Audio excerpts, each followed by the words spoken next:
Hello, xin chào mọi người đã quay lại với kênh Lão Đệ Vlog. Mình là Lão Đệ đây.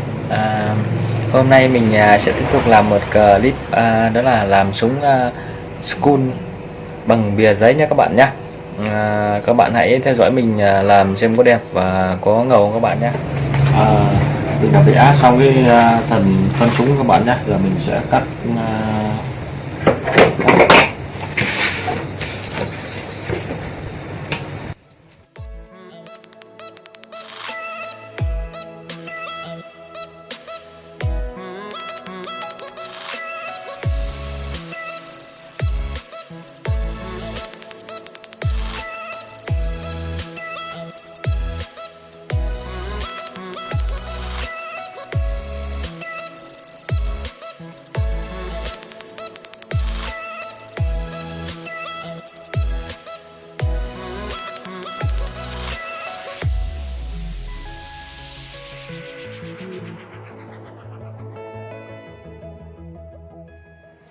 Mình gấp so cái đồng các bạn nhé, cái đồng với lại cái dưới nhé. Mình sẽ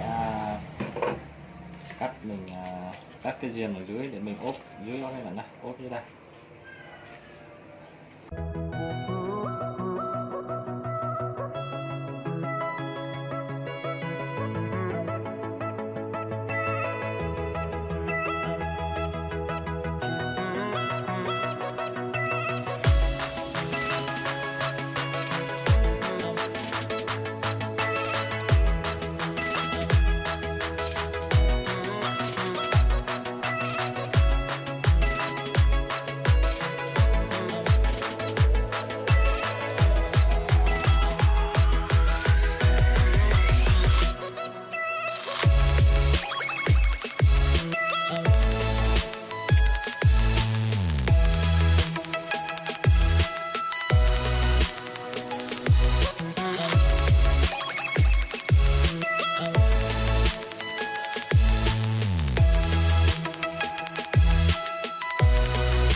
Cái này vào đây nhé, cái lòng dưới.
Mình chuẩn bị cái đằng trên này, thì mình sẽ gắn cái đầu nó vào đây nhé. Đây rồi, đây.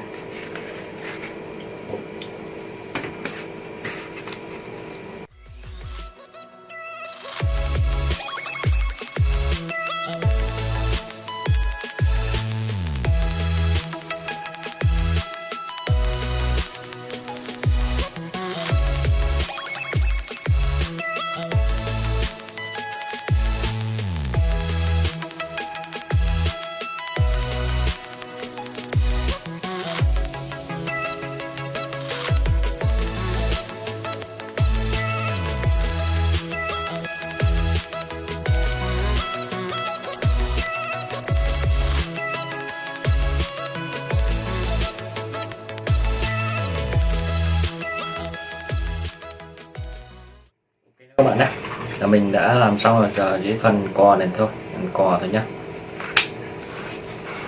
Ok cho các bạn nhé. Giờ mình sẽ gắn cái cò và cái này là bảo vệ cò đây.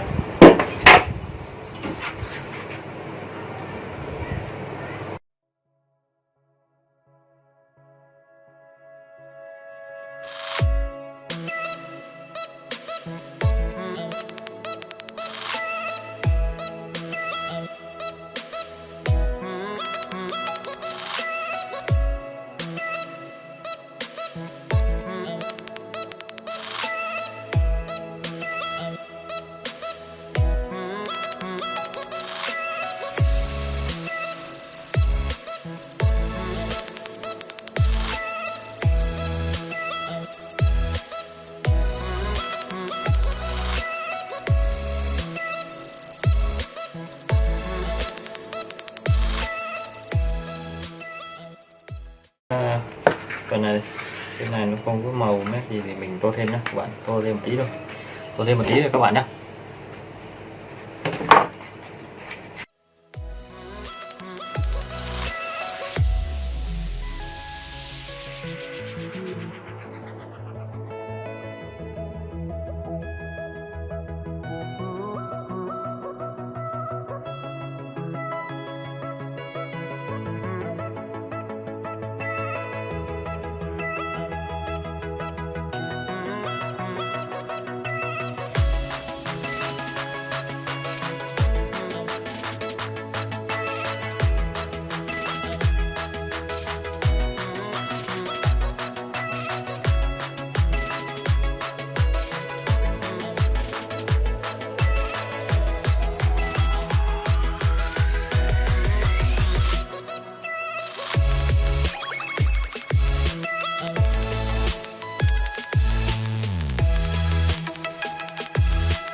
Bạn thấy súng mình làm có ok không bạn?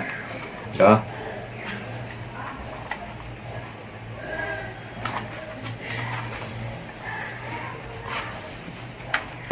Các bạn thấy video mình làm hay, súng mình làm đẹp thì hãy cho mình một like, một chia sẻ và một đăng ký kênh ủng hộ mình nhé. Nếu các bạn có ý tưởng nào thì hãy để ở dưới phần bình luận để cho mình thực hiện các bạn nhé. Các bạn nhớ chia sẻ và đăng ký ủng hộ mình nhé, để mình có thêm động lực để làm những clip tiếp theo các bạn nhé. Xin chào các bạn.